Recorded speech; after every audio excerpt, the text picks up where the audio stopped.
So back in 2007, Sony released the PlayStation Eye, which was a little camera for the PlayStation 3. This was the successor to the iToy on the PS2 back in 2003. But this camera, for the most part, stayed pretty irrelevant until 2009 when Sony revealed PlayStation Move, and we all kind of figured, okay, that's what they're going to do. The camera's going to track the Move controllers, and that's how they're going to make, certain games that way.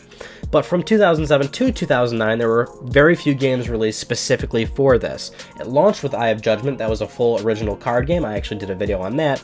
But a few months after this came out, there were 3 PSN games that only used the camera, and they were considered little interactive experiences, and these are those games.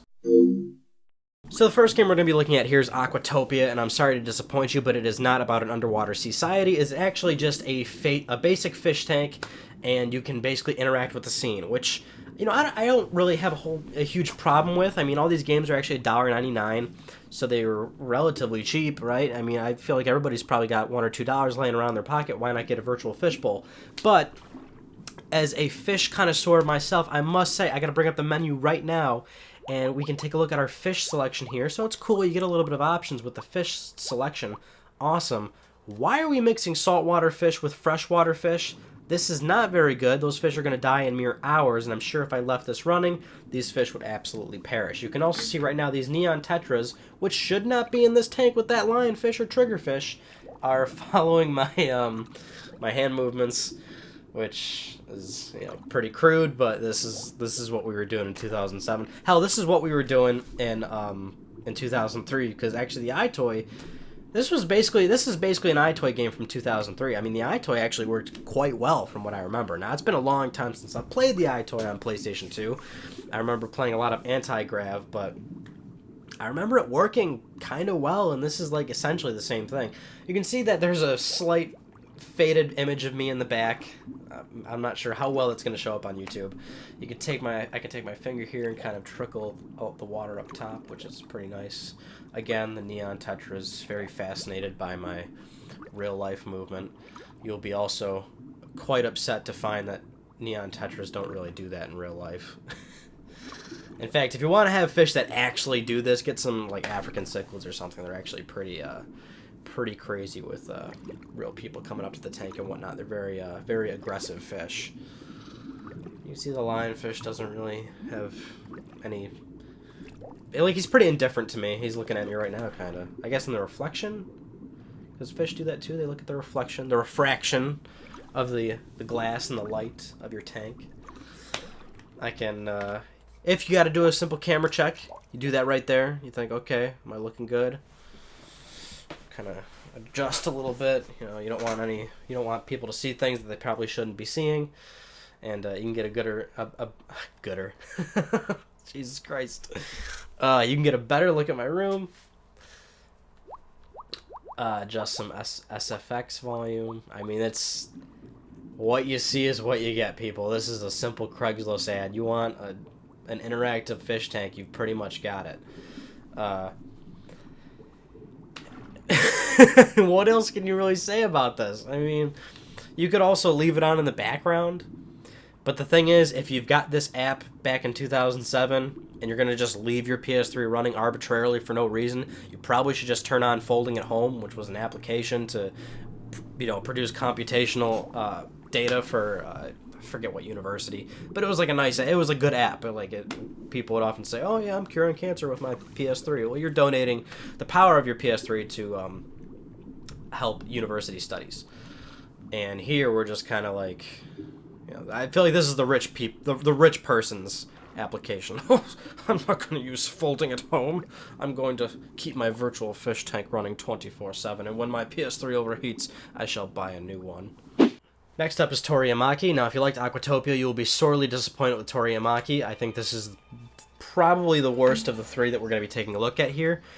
And on the surface, this seems like a really cool idea, although it just doesn't really... This one I find works the least, because there's okay, so basically these birds, it's cool Japanese imagery and all that. You get to guide these birds through all this art, and it looks very good.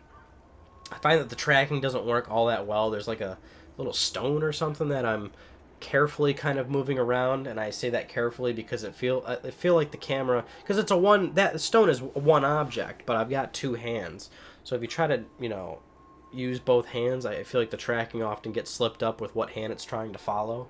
You know what I mean? So I just kind of keep both my hands together and move them around, shaking it in a sort of fistly type manner, and now I'm just kind of stuck. I don't really know. I can't even now, like, we just saw a lot of cool stuff for about 15 seconds, and now I don't know how to get these birds to cooperate and get to anything other than this what I can only assume to be a extreme close-up of a creamsicle. Once again, you can do a PlayStation Eye check, and yeah, I'm still here. Amazingly. Ambiance, volume. There's not really much you can do with this game. This is it. Oh my god. Go down. Go down. Yes! Oh yeah. This is where it gets exciting. This is where you think to yourself, like, man, I only had $2 left. Could have got 2 McDoubles, but instead I bought this. Because in 2007, you could have got 2 McDoubles. They were like $1 back then. And this is where you... This is no buyer's remorse here, I'll tell you. Oh, yes. Oh, this is where I'm reaching a certain level of ecstasy I didn't know existed. So this one's Mesmerized. This one actually is like 2 separate downloads. You can either buy Mesmerized Distort or Mesmerized Trace or Trance or something like that. So they're 2 separate $2 applications, but I believe they're smushed into one. And this one you can spend a bit more time with. So you've got a number of cool effects that you can kind of mess with. And that's it. And what's cool about this one is that you can kind of like see what you're doing, which you really couldn't do in the other 2 applications. So, you know, I can really like, and this is a setting too, actually. So hold on real quick, hold on. I can turn off live feed. Right, so then you just have, now you can really be in a whole nother universe while you're on LSD or something. If that's kind of what you want to do. But, so I like having the live feed on because it kind of, like for me, it bridges the gap. So I can really, I can feel the power, you know? Oh. Virtual vegetation, sign me up. Yes. So this one's really great if you've ever wanted to know what it felt like to be a Windows screensaver. And let me tell you, it is something else. It's a hell of an experience, although I am really disappointed that they don't have the pipes filter. We all remember the pipes from the Windows screensaver, and I've always wanted to be those pipes, but this is pretty much the next best thing. You really can't get much better than this right here. I'm trying not to move, because if I do move, then, my nose itches. Oh, son of a bitch. Thank you all for watching, and I'll see you all in the next video. Take it easy.